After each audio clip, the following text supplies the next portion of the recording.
So this is day 11 of now this tracking food and feeling and everything. So yesterday, whatever calorie wise, and which I don't want to get too caught up in that, but I want to stay in a range to give me an idea, because the issue before this, right, again, was this food addiction, overeating, that type of a thing. And then when I'm restricted, that's when I binge. But I'm trying to learn the restrictions are not meant to be there to hurt me, but as discipline to actually help me to recover. So this brain thing goes back to trying to change the thinking to change the behavior, not just the behavior, right? So that, and understanding. So obviously still with the background, like the sugar addiction, the food addiction, like the sugar addiction for me is definitely an issue, and sugar, and that's like, okay, the carbohydrates and everything. Now, they say with this, trying to get into ketosis and all that. I'm actually not trying, like, I don't know. I don't have keto strips. I'm not really, like, on whatever that is, right? When you go into a fast for 7 days and then you're doing other, I'm sure maybe, and then having fats, and now, like, this is a completely different diet to what I've ever eaten in my life, ever. But as far as that, there's a psychology piece in there that I have to be careful of, and I say this because yesterday, right, so sweetness is, like, and sugar and all, and sweets has been an issue for me. So, right, that's a major issue for a lot of people, like addicted to the carbs, addicted to the sugar. But I have to be healing the brain. Okay, you gotta, get through this, and understanding that, yesterday I was like, okay, I'm gonna have, and I had this like, so whatever, keto sugar. So it's like sugar alcohols. It's an icing sugar, right? And I made these walnut little cookies. So it's just walnuts, has stevia in it. And then I made this icing sugar, which has, it's like a cream cheese and this icing sugar on it. And I, tasted it, and it tastes amazing. Okay, well, I start eating too much, right? So like two, maybe 1 tablespoon would have been enough, but 2 tablespoons, right? So I have to, because oh my God, I want the sweetness.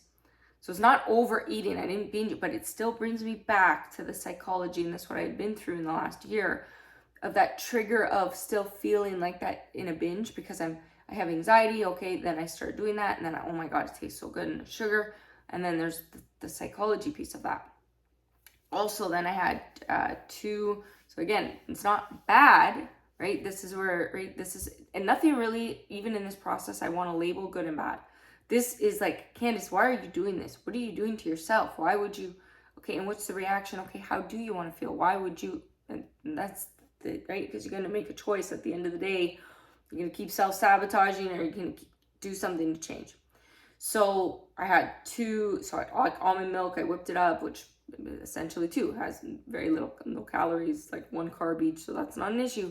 Put a bit of stevia in and cinnamon. Okay, maybe isolated, if I had one of those things, I would have been fine. 1 tablespoon of the icing sugar, I would have been fine. But no, like that combination of those sugar alcohols, what happened? Again, bloating. So I've been bloating all night. So my weight from yesterday, so it was 122.2 yesterday, 122 point, whatever, something today, minimal. But the bloating, it's not like just that feeling, so bloating and complete gas all night and pain.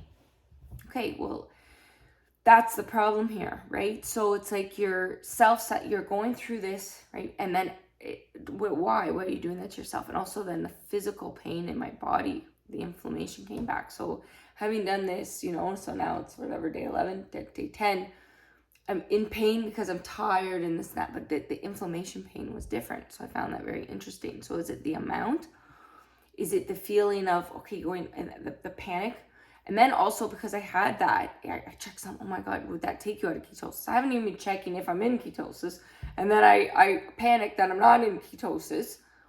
And then what my self-talk went to, wow, look at you, just screwed up. You did da. And I went, stop. And this is the exact reason I'm not checking it, is because I need to fix the thinking. Because I realized, Candace, you're switching so many things. You're learning something new. You're putting your body through something different. You're trying to figure out what's good for your body and what's not. You're trying to learn how to stop self-sabotaging. And you've been doing it for fucking, excuse my language, for 3.5 years. This is a new stage of something else. And you're trying to heal an eating disorder that you've had since you were a child, because that came from, that you've discovered in this, the fact you haven't had any control of your own life. And that's why you're so stressed and why you're so sick.